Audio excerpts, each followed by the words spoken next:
또 예배 자리에 나오신 우리 성도님들과 성도님들 가정마다 주님의 한없는 은혜와 평강이 넘쳐나길 간절히 소망합니다.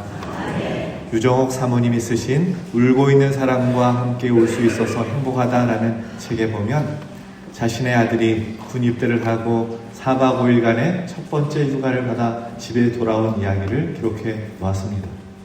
아들이 군복을 벗고 반바지를 이렇게 갈아입는데 몸에 상처가 난 것을 발견을 했어요. 그래서 이 사모님이 아들에게 물었습니다. 아들아, 너 다리가 왜 그러느냐? 물었더니 이 아들이 하는 말이, 엄마, 걱정하지 마세요. 이것은 내가 진짜 그리스도인이라는 공인된 표시예요. 그렇게 말하면서 그 이유를 설명해 주었습니다. 아들이 유격 훈련을 받기 위해서 유격 훈련장으로 이동을 해서 일주일 동안 훈련을 받으며 거기에 머물러야 했는데, 하루는 훈련을 받고 저녁이 돼서 샤워를 하고 이렇게 훈련이 끝나고 샤워를 하고 나와보니까 자기의 추리닝 바지가 없어진 것입니다. 상의는 이름이 표시가 되어 있지만 하의는 이름이 적혀 있지 않았기 때문에 종종 바지가 없어지는 일이 일어난다는 거예요. 그러면 다른 사람의 것을 훔쳐 입는 것이 그 부대의 관례였다는 것입니다. 아들은 순간 나도 다른 사람의 바지를 훔쳐야 하나 하나님 앞에 기도했답니다. 그랬더니 주님의 말씀은 훔치지 말아라 였다는 거예요. 그렇게 일주일 훈련하는 동안 군복 바지를 입고 견디면 당연히 다리가 쓸리는 것이 자명한 일이었습니다. 또 트레이닝복에는 운동화를 신어도 되지만 군복 바지에는 반드시 전투화, 이 군화를 신어야 되기 때문에 불편한 것이 한두 가지가 아니었어요.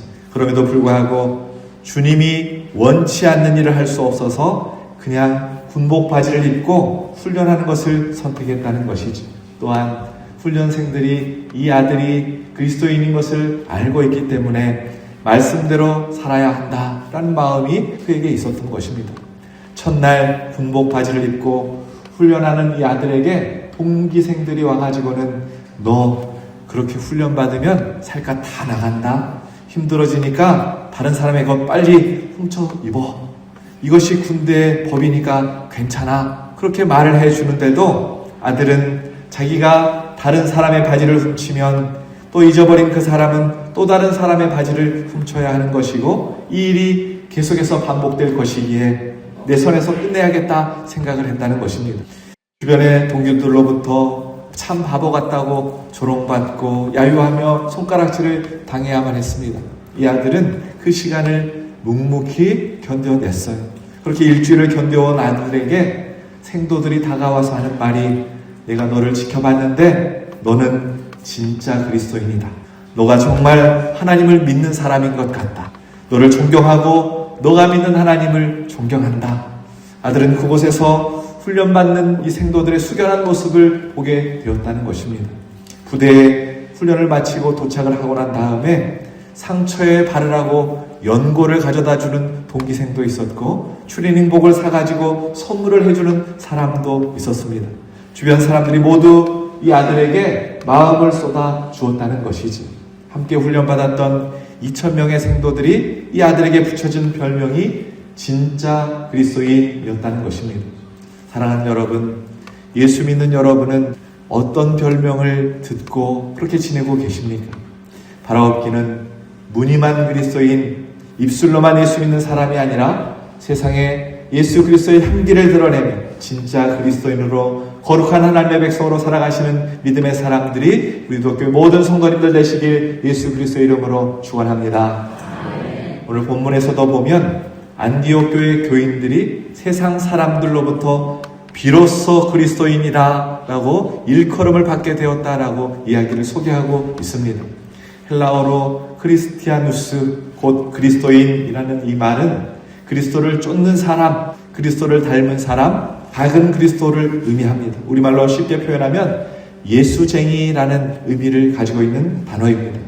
우리말 예수쟁이도 그렇지만 이 그리스도인이라는 용어는 2000년 전에는 각각 두 가지 부류로 사용되어 왔습니다. 첫째는 기독교를 경멸하거나 기독교에 대해서 거부감을 가지고 있는 사람들이 예수 믿는 사람들을 비하하는 말로 그리스도인이라는 말을 사용했습니다. 또 하나는 자신들은 예수를 믿지 않지만 예수 믿는 사람들에 대해서 경외심을 표현하는 사람들이 매사에 예수님을 쫓아서 반듯하게 살아가는 신자들을 자신들과 구별해서 그리스도인이라고 그렇게 불렀다는 것이지.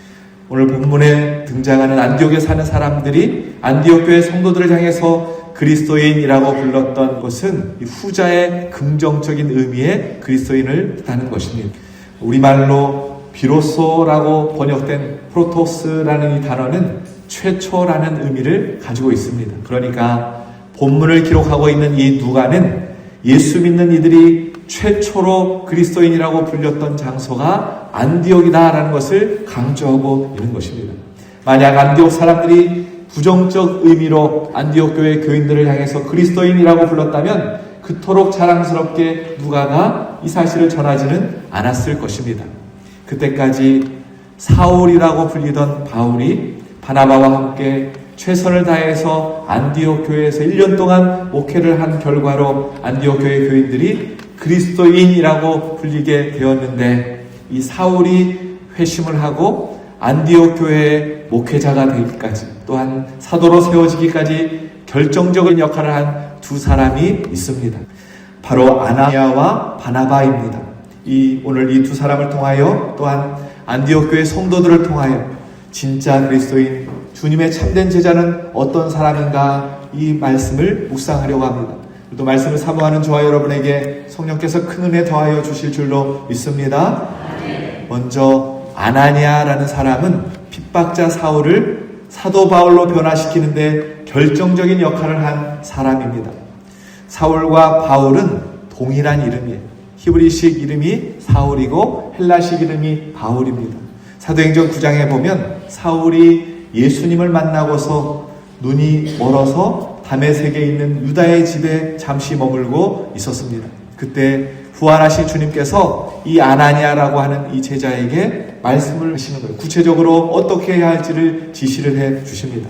아나니아야, 너가 직가라고 하는 거리에 유다의 집에 가면 그곳에 사울이 머무르고 있을 것이다. 사울이 지금 앞을 보지 못하는데 너가 가서 안수해서 눈을 뜨게 해 주어라 라고 말씀을 해 주셨습니다. 그런데 그 사울이 누구인가? 얼마 전에 예루살렘 교회를 핍박했던 사람이고 스데반 지사를 돌로 쳐 죽였던 장본인이었고 지금 다메섹에 있는 그리스도인들을 잡기 위해 오고 있는 중이라는 사실을 아나니아뿐만 아니라 다메섹에 살고 있는 모든 그리스도인들이 다 알고 있었습니다. 그런데도 아나니아에게 주님께서 하신 명령은 너무나 단호했습니다. 사도행전 9장 15절 말씀 함께 공독합시다. 주께서 이르시되 가라, 이 사람은 내 이름을 이방인과 임금들과 이스라엘 자손들에게 전하기 위하여 택한 나의 그릇이라. 아멘. 주님의 명령은 가라, 단호한 명령이었습니다.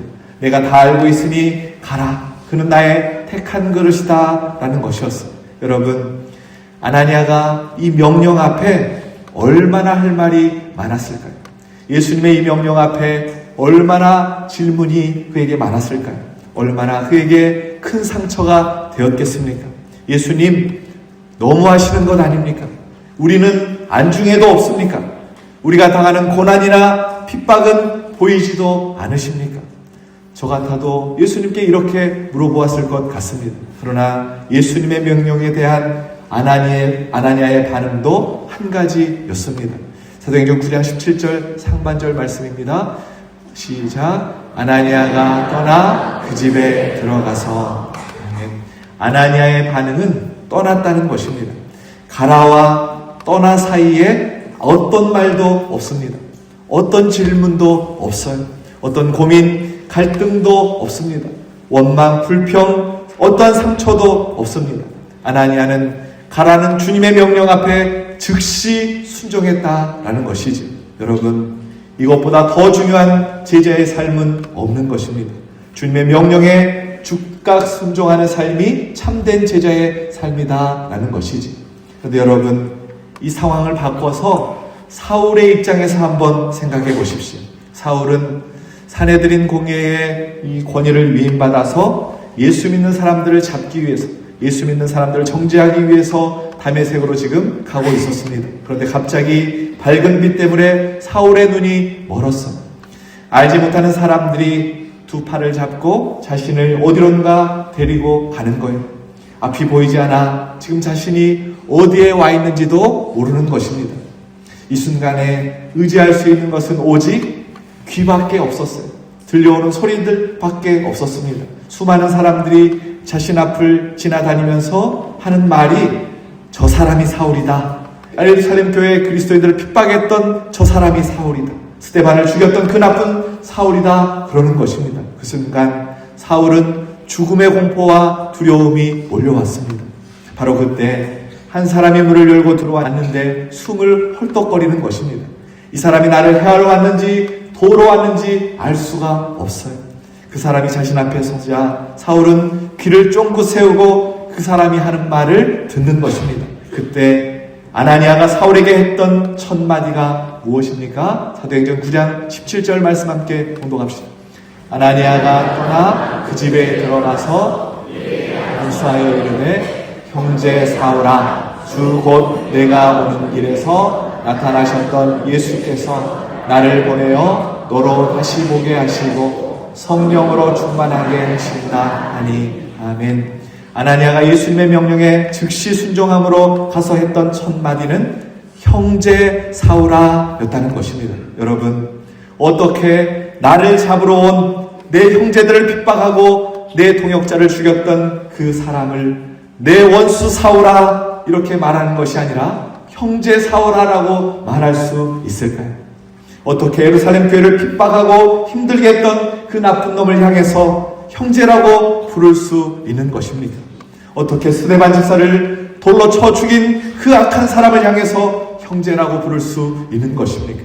아나니아가 사울을 향해 형제 사울아 라고 부른 이유는 오직 한 가지 이유 때문이었습니다. 그것은 예수님의 말씀 때문이었습니다. 오늘 예수님에게 필요한 사람은 예수님을 가르치러 들려는 사람이 아니라 예수님의 말씀이 이해가 되지 않고 나의 상식과 다르다고 할지라도 즉시 아멘하고 순종할 그 한 사람이 필요한 것입니다. 여러분, 말씀에 대한 전적인 순종은 주님의 일하심을 시작하게 하는 열쇠인 줄로 믿습니다. 한번 따라하겠습니다. 순종은 주님의 일하심을 시작하게 하는 열쇠입니다. 여러분, 뭐 해야 되겠습니까? 순종해야지. 그것이 주님의 참된 제자, 진짜 그리스도인의 삶이라는 것입니다. 아나니아가 주님의 말씀을 듣고 뚜벅뚜벅 걷기 시작할 때, 걸음을 걷는 그 순간부터 주님의 일하심이 시작이 되는 것입니다. 아나니아의 전적인 순종으로 말미암아 이방인 선교에 있어서 가장 중요한 역할을 감당한 바울이 탄생하게 된 것입니다. 사랑하는 여러분, 하나님의 말씀이 내 삶 가운데 임할 때 도무지 이해가 되지 않고 이해할 수도 없고 내 생각과 다르고 세상의 가치관과 다르다고 할지라도 아나니아처럼 즉시 순종할 수 있는 믿음의 사람, 주님의 참된 제자들이 우리 유독교회 모든 성도님들 되시길 예수 그리스도의 이름으로 축원합니다. 사울은 아나니아에 의해서 눈을 뜨고 회복해서 즉시로 복음을 전하기 시작했습니다. 그런데 예루살렘 공동체는 이 사울을 아직 받아들일 준비가 되어 있지 않았습니다. 그도 그럴 것이 얼마 전까지 그가 예수 믿는 사람을 잡아 죽였던 사람이고 스데반을 돌로 쳐 죽였던 장본인이었기 때문에, 그 사람이 바로 사울이었기 때문에 그런 그가 변하여 예수 복음을 전한다고 하니까 사람들이 믿을 수가 없는 것입니다. 이것도 어떤 모략을 꾸며서 우리를 죽이려고 하는 것 아닌가, 그렇게 의심을 품었다는 것이지. 그런데 바로 그때 예루살렘 사도들에게 사울을 소개한 인물이 있었습니다. 그 사람이 바로 바나바였습니다. 안디옥 교회가 이방 전도를 시작하고 교회가 부흥했다는 소식을 모 교회였던 예루살렘 교회가 듣고는 바나바를 안디옥 교회에 파송을 하게 됩니다. 생각해보면 이 예루살렘 교회에 베드로, 야고보, 요한 이런 대사도들도 있었을 텐데 왜 평신도였던 바나바를 그곳에 보냈을까? 안디옥에 보냈을까? 뭔가 이유가 있지 않았겠습니까? 예루살렘 교회가 보낸 이 바나바가 어떤 사람인지 오늘 성경이 가르쳐주고 있습니다. 24절 말씀 함께 봉독합시다. 바나바는 착한 사람이요 성령과 믿음이 충만한 사람이라 이에 큰 무리가 주께 더하여 지더라. 아멘. 바나바는 착한 사람이었습니다. 이 착한에 해당하는 헬라어 아가도스라는 이 말은 놀랍다, 높이 평가한다 라는 의미를 가지고 있는데, 의역을 해보면 바나바는 주위의 사람들을 놀라게 하고 높이 평가받을 만큼 성품이 훌륭한 사람이었다라는 것입니다. 그런데 이런 바나바의 헌신과 그 영향력 때문에 안디옥 교회가 더 크게 부흥했다고 성경은 기록하고 있습니다. 사랑하는 여러분, 예수를 믿는 우리가 오늘 점검해야 할 것이 있는데, 바나바를 통해서 말씀이 오늘 우리에게 가르쳐주는 것은 우리의 성품, 우리의 인품, 우리의 사람됨을 점검하라는 것입니다. 예수를 믿고 난 후에 부부싸움 하는 것 똑같고, 함부로 말하고 욕하는 것 똑같고, 성질 부리고 고집 부리는 것 똑같으면 안 된다는 것입니다. 사람이 먼저 되어야 한다라는 것이죠. 애굽 왕궁에서 모든 학문과 무술을 다 배운 모세도 광야 40년이라는 훈련 기간을 거쳐서 위대한 인격자로 거듭난 후에야 하나님은 그 모세를 사용하시는 것입니다. 오늘 본문도 보세요. 착하고 믿음과 성령이 충만한 사람 바나바, 이 한 사람 때문에 큰 무리가 집게로 더하여졌다라는 것이지. 바나바를 본받으라고 오늘 우리에게 가르쳐주고 있는 것입니다. 바나바는 사도행전 4장에 그 이름이 맨 처음 등장합니다. 그는 전 재산을 사도들의 발 앞에 내놓았습니다. 그의 본래의 이름은 요셉이었어요. 그런데 요셉의 행실을 보고 섬기고 헌신하는 모습을 보고 예수님의 제자들이 이 요셉의 이름을 바나바로 바꾸어 주었습니다. 그 이름의 뜻은 위로의 아들이라는 뜻이었어요. 무슨 말인가? 바나바가 얼마나 위로가 많은 사람인지, 이 사람을 만나면 위로가 되고, 이 사람을 만나면 힘이 나고 소망이 생기는 그런 사람이었다는 거예요. 그래서 바나바에게 위로의 아들이라는 별명을, 이름을 붙여줄 만큼이었다는 것이지. 이렇듯 바나바는 다른 사람을 살려내는 사람이었다라는 것입니다.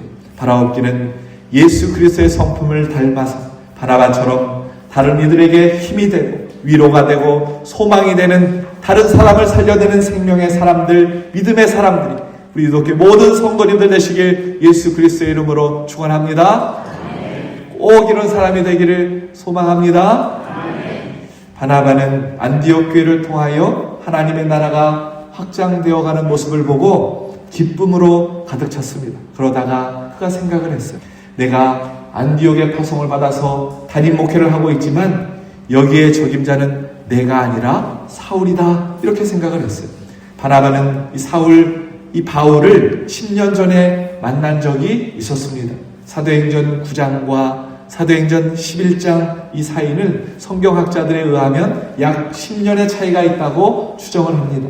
왜냐하면 바울이 AD 33년경에 회심을 하게 되고 목회를 안디옥에 와서 시작하게 된 것은 AD 44년경이었기 때문입니다. 그러니까 약 10년 동안 이 바울은 고향 땅 다소에 낙향에 있었다라는 것이죠.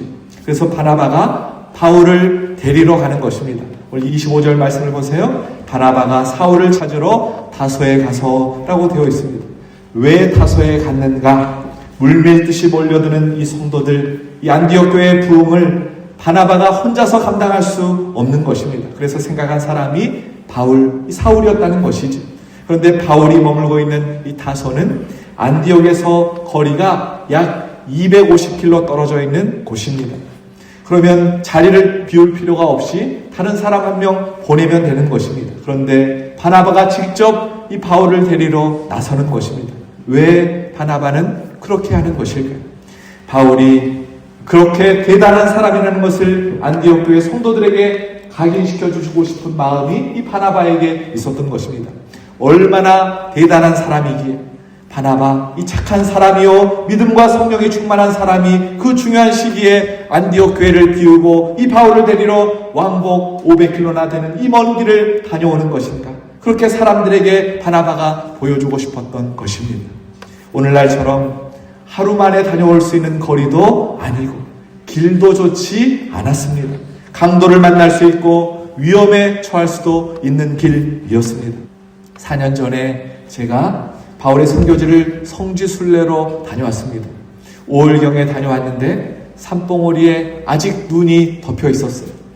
그렇게 큰 산들의 실비한 곳이 바울이 선교했던 곳이었습니다. 그런 험한 길을 마다하지 않고 데려온 바울을 안디옥 교회 성도들이 무시할 리 없다는 것을 바나바가 알았다는 것이죠. 이러한 깊은 배려가 이 속에 숨어 있는 것입니다. 바나바는 어떻게 해서든지 안디옥 교회가 부흥하기를 바랬습니다. 어떻게 해서든지 하나님께 영광 받기를 원한 것입니다.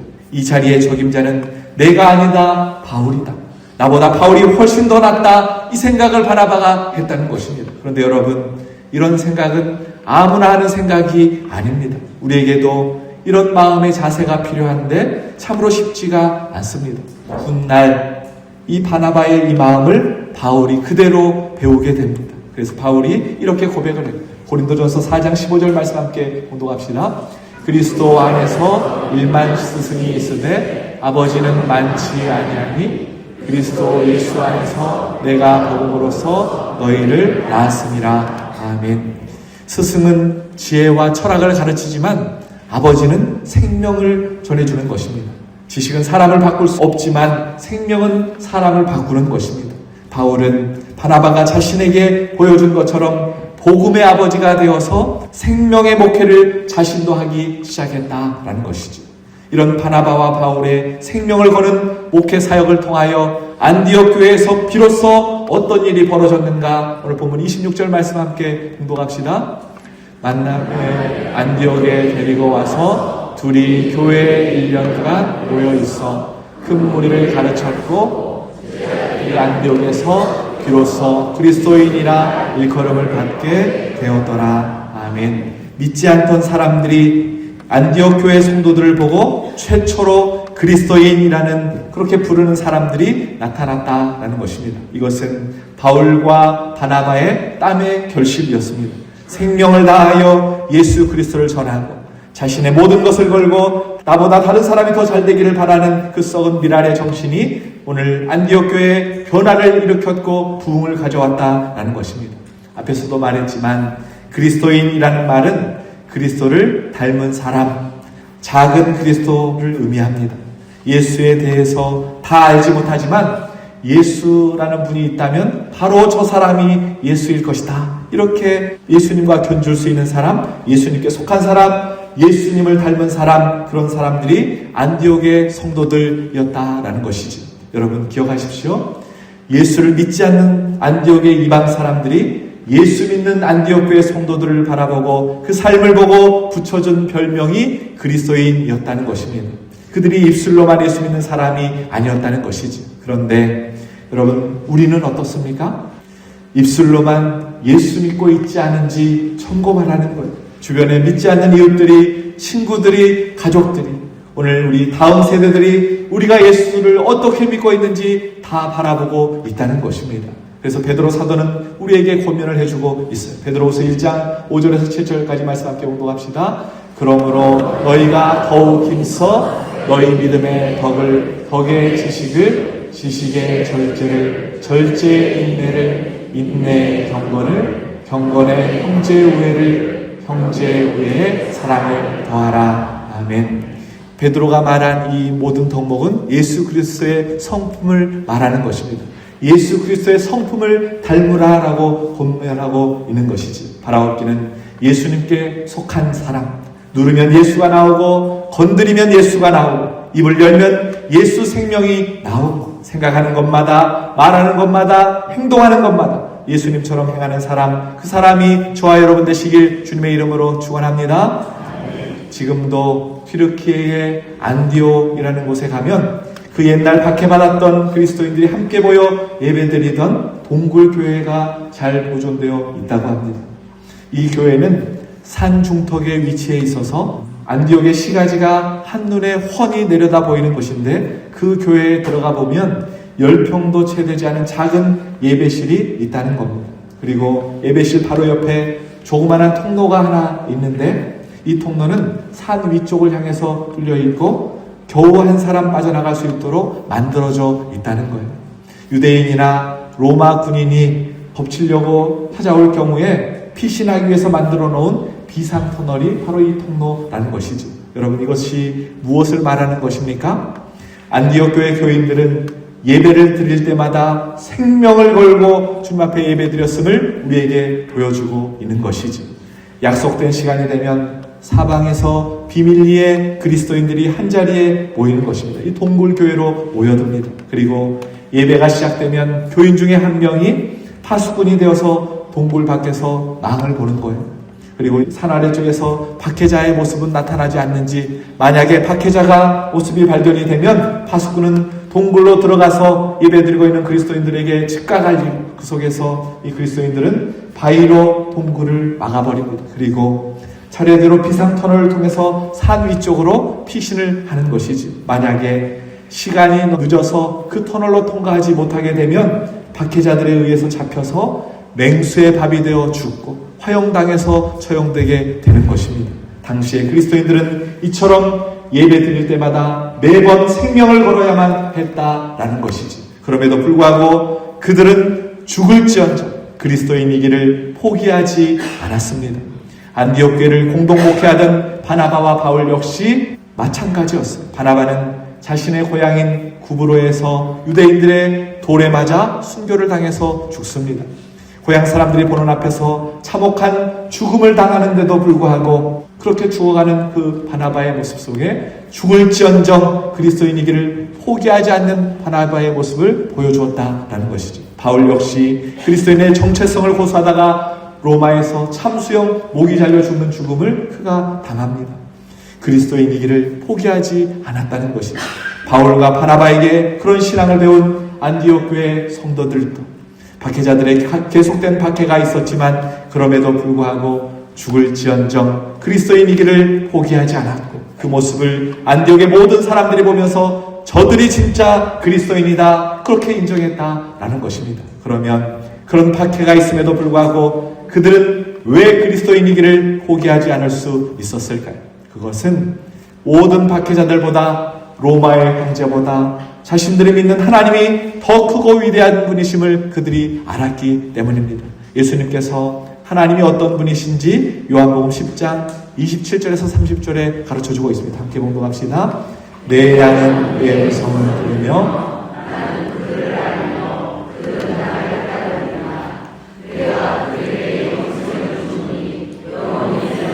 아니할 것이요 또 그들을 내 손에서 빼앗을 자가 없느니라. 그들을 주신 내 아버지는 만물보다 크심에 아무도 아버지 손에서 빼앗을 수 없느니라. 나와 아버지는 하나이니라. 아멘. 하나님 아버지께서 우주 만물보다 더 크신 것은 우주 만물을 창조하신 분이 우리가 믿는 하나님이시기 때문인 것이지. 2000년 전에 그리스도인들은 이 사실을 분명히 알았기 때문에 로마의 황제의 박해 앞에서도 주님을 믿는 믿음을 포기하지 않을 수 있었다는 것입니다. 어떠한 고난과 핍박도, 심지어 죽음조차도 두려워하지 않고 우주 만물보다 더 크신 하나님을 끝까지 믿는 사람들이야말로 진짜 그리스도인이었다라는 것입니다. 잊혀진 사람들의 마을이라는 책을 쓰신 김요석 목사님이 계십니다. 이분은 15년 동안 독일에서 유학을 하고 한국으로 돌아와서는 한세신병 환자들 영어 마을이라고 불리는 마을에서 한세신병 환자들을 케어하면서 목회를 하게 되셨습니다. 양씨라는 초신자가 있었는데 아직 예수 믿는 사람으로서 어떻게 행동해야 될지를 잘 모르는 사람이었습니다. 게다가 그 동네는 워낙 불교가 지배적인 곳이었기 때문에 교회에 다니는 사람들은 이웃의 따가운 시선 속에 살아야만 했습니다. 어느 여름날 이 양씨가 잔뜩 화가 나서 목사님을 찾아왔어요. 어미돼지 5마리가 옆집 채소밭에 들어가서 그 채소를 몽땅 먹어치웠는데 옆집에서 손해배상으로 그 어미돼지 5마리를 전부 달라고 했다는 것입니다. 양씨는 아무리 예수 믿는 사람이라도 이럴 수는 없지 않냐고 목사님에게 하소연을 했어요. 목사님이 곰곰이 생각을 하다가 이렇게 말을 해 주었습니다. 형제님, 그 옆집 사람이 지금 형제님을 시험해 보려고 그러는 것 같습니다. 그 사람은 형제님이 마구 흥분하고 화내기를 바랄 거예요. 그렇게 되면 예수 믿는 사람이 얼마나 형편없는지 온 동네 사람들에게 보여주는 일이 될 테니까요. 그러니까 그렇게 못하게 하려면 그가 원하는 것을 모두 다 줘버리세요. 큰 손해를 입게 되더라도 하나님께서 나중에 더 많은 것으로 배갚아 주실 겁니다. 양씨는 양손을 허리에 이렇게 얹고는 한참을 고민하다가 줬습니다. 어쨌든 저는 예수 믿는 사람이니까 화가 나지만 하나님께 순종하겠습니다. 목사님의 말씀대로 실천하겠습니다. 그리고 돌아갔어요. 돼지 5마리를 전부 옆집에 주워버리는 것을 보고 동네 사람들이 깜짝 놀랐습니다. 많은 사람들이 양씨를 비웃었지만 그 중에는 사뭇 진지해지는 사람들도 있었다는 것이죠. 야, 예수 믿는 사람은 저렇게 행하는구나. 그렇게 바라본 사람도 있었다는 것이지. 그렇게 계절이 바뀌어 어느 가을날 밤에 이 양씨가 다시 목사님을 찾아와서는 있었던 일을 전합니다. 아침에 일어나 보니까 옆집 황소 7마리가 자기 양신의 밭에 채소를 실컷 뜯어먹고 있었다는 것입니다. 그러면서 하는 말이, 목사님, 옆집 황소 7마리 제가 다 가져도 되지요? 목사님 말씀대로 하나님은 정말로 제가 이룬 것보다 더 많이 주셨습니다. 이렇게 말하는 거예요. 그러나 목사님은 양씨가 실망할 말을 해 주었습니다. 사랑하는 형제님, 형제님은 예수 믿는 사람입니다. 악을 악으로 갚지 마십시오. 황소 7마리 빼앗긴 옆집 사람이 얼마나 마음이 아프겠습니까? 황소를 다시 돌려보내 주십시오. 이렇게 말했습니다. 그러자 양씨는 빽 빠진 모습으로 다시 돌아갔어요. 그러나 다음 날 이 저녁에 이 양씨가 또 한 번 신이 나서 목사님을 찾아왔는데 하는 말이, 목사님의 말씀이 또 맞았어요. 하나님이 정말 더 풍성하게 채워주셨습니다. 어제 목사님이 말씀하신 대로 옆집 사람에게 아무런 배상도 받지 않았거든요. 그런데 오늘 오후에 그 사람이 돼지 90마리를 끌고 우리 집에 왔지 뭡니까? 그러면서 하는 말이, 이 돼지 전부 자네일 거였어요. 내가 자네 때문에 지난밤에 한숨도 못 잤네. 내 황소를 달라고 하지 왜 달라고 하지 않았냔 말이야. 내가 그걸 생각하느라고 머리가 빠개지는 줄 알았네. 자네 돼지가 낳은 새끼 18마리씩 다 합해서 90마리 전부 데려왔으니까 다 가져가게. 그리고 이제부터는 이웃끼리 잘 지내보세요. 그러지 뭐해. 벼란간에 이렇게 많은 돼지를 되돌려 받은 것도 굉장한 일이지만 지금까지 옆집에서 그놈들 전부를 먹인 먹잇값 생각을 하면 정말로 하나님이 제가 손해본 것보다도 훨씬 더 많이 주셨지 뭡니까? 그렇게 좋아라 하던 양씨의 표정이 진지해지면서 하는 말씀이, 마을 전체가 양씨는 진짜 예수 믿는 사람이다. 그렇게 말하지 뭐예요.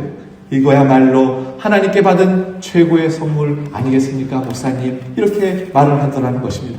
여러분, 어떻게 하면 악한 자가 계속 공격을 해올 때 우리의 믿음을 지킬 수 있을까요? 사람의 말 한마디에도 상처받지 않고 승리하는 진짜 그리스도인이 어떻게 하면 될 수 있을까요? 그것은 악한 자, 나를 박해하는 자를 바라보는 것이 아니라 온 우주 만물보다 크신 하나님을 바라볼 때 가능하다라는 것입니다. 이제 말씀을 정리하겠습니다. 설교를 할 때 너무 많이 등장하는 사람이 바울입니다. 어떤 때는 우리 주님께 죄송할 정도입니다. 너무 바울을 많이 말하는 것 아닌가? 그럴 정도로 기독교 신앙에서 떼놓을 수가 없는 사람이 바로 이 바울입니다. 그런데 이 바울은 아나니아의 전적인 순종과 바나바의 희생이 있었기 때문에 탄생할 수 있었다라는 것이지. 그들의 살아있는 섬김과 헌신, 원수였던 그를 용서하고 지도자로 세울 수 있었던 그 넓은 아량, 그러한 영향력이 바울을 바울되게 만들었다라는 것입니다. 또한 바울과 바나바가 온 우주보다 크신 하나님을 바라보고 죽을지언정 그리스도인이기를 포기하지 않는 그 믿음의 모습을 보면서 안디옥 교회 성도들도 그 믿음으로 살아가도록 변화시켰고, 세상 사람들로 하여금 야, 저들이 진짜 그리스도인이구나, 그렇게 불리움을 받게 되었다는 것입니다. 바라옵기는 우리가 그런 썩어지는 미랄의 정신을 가지고 더욱더 남을 섬기고 이해하고 격려하고 나를 희생해서 타인을 살려내는 주님의 마음과 모습을 담는 아나니아와 바나바 같은 사람이 되기를 주님의 이름으로 축원합니다. 또한 나의 인생길에 마주하게 되는 두려움의 문제들 앞에서, 사단 마귀의 정죄 앞에서 나를 모함하고 비방하는 사람들 앞에서, 심지어 죽음 앞에서라도 온 우주 만물보다 크신 하나님을 바라보고 끝까지 믿음을 지키는 진짜 그리스도인들이 우리 유독교 모든 성도님들 되시길 예수 그리스도의 이름으로 축원합니다.